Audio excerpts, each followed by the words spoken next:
Hello, ഹമീൻസ് cooking വേൾഡിലേക്ക് എല്ലാവർക്കും സ്വാഗതം. അപ്പം ഞാൻ ഇന്ന് വന്നിട്ടുള്ളത് ഒരു കിടിലൻ അൽഫാമിൻ്റെ റെസിപ്പിയുമായിട്ടാണ് കേട്ടോ. ഇത് ഞാൻ തയ്യാറാക്കാൻ ഓവനോ ഗ്രില്ലോ ഒന്നും ഉപയോഗിച്ചിട്ടില്ല. വെറും നമ്മുടെ സാധാരണ ഗ്യാസ് സ്റ്റോപ്പിന്മേലാണ് തയ്യാറാക്കി എടുത്തിട്ടുള്ളത്. അപ്പോൾ അതുകൊണ്ട് തന്നെ ആർക്കും തന്നെ വളരെ എളുപ്പത്തിൽ തയ്യാറാക്കി എടുക്കാവുന്നതേ ഉള്ളൂ കേട്ടോ. അപ്പോൾ വീഡിയോ എല്ലാവരും കണ്ടു നോക്കുക. നിങ്ങൾക്ക് ഇഷ്ടപ്പെടുകയാണെങ്കിൽ ലൈക്ക് ചെയ്യാനും ഷെയർ ചെയ്യാനും മറക്കരുത്. പിന്നെ ഇഷ്ടപ്പെടാത്തവരും മടിക്കാതെ ഡിസ്ലൈക്ക് അടിച്ചോളൂ. പിന്നെ നിങ്ങളുടെ അഭിപ്രായങ്ങളൊക്കെ കമൻറ്റ് ചെയ്യുക. അപ്പോൾ ഞാൻ കൂടുതൽ പറയുന്നില്ല, നമുക്ക് നമ്മുടെ റെസിപ്പിയിലേക്ക് പോവാം.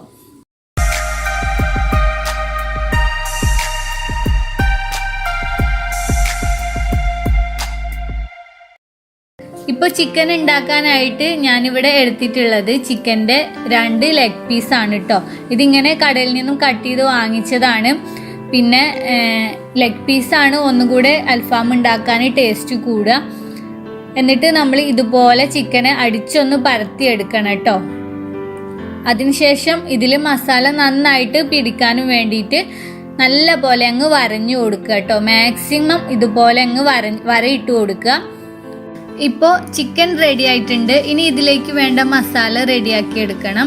ഇതിനായിട്ട് ഇപ്പോൾ ഞാൻ മിക്സിയിലേക്ക് കുറച്ച് മല്ലിയിലയും പുതിനയിലയും ഇട്ട് കൊടുക്കുകയാണ്. മല്ലിയിലയും പുതിനയിലേക്ക് എത്രത്തോളം എടുക്കണോ അത്രത്തോളം ടേസ്റ്റ് കൂടുകയാണ് കേട്ടോ ചെയ്യുക. പിന്നെ കുറച്ച് പച്ചമുളക്, ഒരു കഷ്ണം ഇഞ്ചി, കുറച്ച് വെളുത്തുള്ളി അല്ലി, പിന്നെ ഒരു സവാളനെ ചെറുതായി കട്ട് ചെയ്തത്, പിന്നെ വേണ്ടത് കുറച്ച് ചെറിയുള്ളി, പിന്നെ ഒരു 2 ടേബിൾ സ്പൂണോളം തൈര്, പിന്നെ 1/2 ടീസ്പൂൺ ഗരം മസാല പൗഡർ, 1/2 ടീസ്പൂണോളം തന്നെ കുരുമുളക് പൊടി, പിന്നെ ആവശ്യത്തിന് ഉപ്പ്, ഒരു 2 ടേബിൾ സ്പൂണോളം സൺഫ്ലവർ ഓയിൽ, പിന്നെ ഒരു 1/2 ടീസ്പൂണോളം ചെറിയ ജീരകം, 1 ടീസ്പൂണോളം വലിയ ജീരകം. ഇവയെല്ലാം കൂടെ ചേർത്തിട്ട് നമുക്കിതെല്ലാം കൂടെ നന്നായിട്ട് അങ്ങ് അരച്ച് പേസ്റ്റ് ആക്കി എടുക്കാം. ഇപ്പോൾ അൽഫാമിലേക്കുള്ള മസാല റെഡി ആയിട്ടുണ്ട്. ഇനി ഇതിനെ നമുക്ക് ചിക്കനിലേക്ക് ചേർത്തിട്ട് നന്നായിട്ടൊന്ന് മിക്സ് ചെയ്യാം കേട്ടോ. ചിക്കൻ്റെ വരയിട്ട ഭാഗത്തേക്കൊക്കെ നല്ലപോലെ മസാല തേച്ച് വെക്കണം. എന്നിട്ട് ഇതിനെ എത്രത്തോളം ടൈം നിങ്ങൾ റെസ്റ്റ് ചെയ്യാനും വേണ്ടിയിട്ട് വെക്കണോ അത്രത്തോളം മസാല പിടിച്ച് ടേസ്റ്റ് കൂടുകയാണ് കേട്ടോ ചെയ്യുക. ഞാനിപ്പോൾ ഒരു 2 മണിക്കൂറാണ് റെസ്റ്റ് ചെയ്യാനും വേണ്ടിയിട്ട് വെച്ചിട്ടുണ്ടായിരുന്നത്. ഇനിയിപ്പോൾ നമുക്കിത് ഫ്രൈ ചെയ്തെടുക്കാം. ഇതിനായിട്ട് ഇപ്പോൾ ഞാൻ ഇങ്ങനെയുള്ളൊരു ഗ്രില്ലറിൻ്റെ പാനാണ് എടുത്തിട്ടുള്ളത്. ഈ പാന് ചൂടായിട്ട് വരുമ്പോൾ ഇതിലേക്ക് ഒരു 4 ടേബിൾ സ്പൂൺ വെളിച്ചെണ്ണ ഒഴിച്ചു കൊടുത്തിട്ടുണ്ട്. ഈ എണ്ണ ഒന്ന് ചൂടായിട്ട് വരുമ്പോൾ നമ്മൾ മസാല തേച്ച് വെച്ചിരിക്കുന്ന ചിക്കൻ പീസ് ഇതിലേക്ക് ഇട്ട് കൊടുക്കുക. ആദ്യത്തെ 3 മിനിറ്റ് നല്ല ഹൈ ഫ്ലെയിമിൽ ഇടണം കേട്ടോ. അതിനുശേഷം തീ പറ്റെ കുറച്ച് വെക്കുക. എന്നിട്ട് ചിക്കനെ തിരിച്ചും മറിച്ചും തിരിച്ചിട്ട് അങ്ങനെ ഫ്രൈ ചെയ്തെടുക്കുക കേട്ടോ. ഇനി ഇതുപോലത്തെ പാൻ ഇല്ലെങ്കിൽ നിങ്ങൾക്ക് സാധാ പാനിലും ഇതുപോലെ തന്നെ തയ്യാറാക്കി എടുക്കാം കേട്ടോ.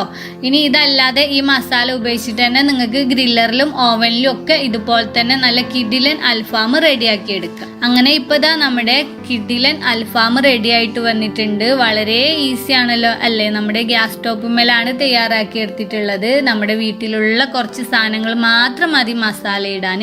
അപ്പോൾ എല്ലാവരും ഒന്ന് ട്രൈ ചെയ്ത് നോക്കിയിട്ട് നിങ്ങളുടെ അഭിപ്രായങ്ങളൊക്കെ അറിയിക്കുക കേട്ടോ. ഈ വീഡിയോ നിങ്ങൾക്ക് ഇഷ്ടപ്പെട്ടിട്ടുണ്ടെങ്കിൽ ലൈക്ക് ചെയ്യാനും ഷെയർ ചെയ്യാനും മറക്കരുത്. അപ്പോൾ ഇഷ്ടപ്പെടാത്തവരുണ്ടെങ്കിൽ മടിക്കാതെ ഡിസ്ലൈക്ക് അടിച്ചോളൂ. അതുപോലെ ഈ വീഡിയോ കണ്ടുകൊണ്ടിരിക്കുന്ന ആരെങ്കിലും ഈ ചാനൽ ഇതുവരേക്കും സബ്സ്ക്രൈബ് ചെയ്യാത്തവരുണ്ടെങ്കിൽ പ്ലീസ് ഒന്ന് സബ്സ്ക്രൈബ് ചെയ്യട്ടോ. അതിനുശേഷം വരുന്ന ബെല്ലൈക്കണും പ്രസ് ചെയ്യണം. പിന്നെ 3 ഓപ്ഷൻ വരും. അതിൽ ഓൾ എന്ന ഓപ്ഷനും കൂടെ മറക്കാതെ പ്രസ് ചെയ്ത് വെക്കണേ. എന്നാലേ ഈ ചാനലിലെ പുതിയ അപ്ഡേഷനുകൾ ഉടനെ തന്നെ നിങ്ങൾക്ക് നോട്ടിഫിക്കേഷനായിട്ട് ലഭിക്കുള്ളൂ. അപ്പോൾ നമുക്ക് വീണ്ടും ഒരു അടിപൊളി റെസിപ്പിയുമായിട്ട് കാണാം.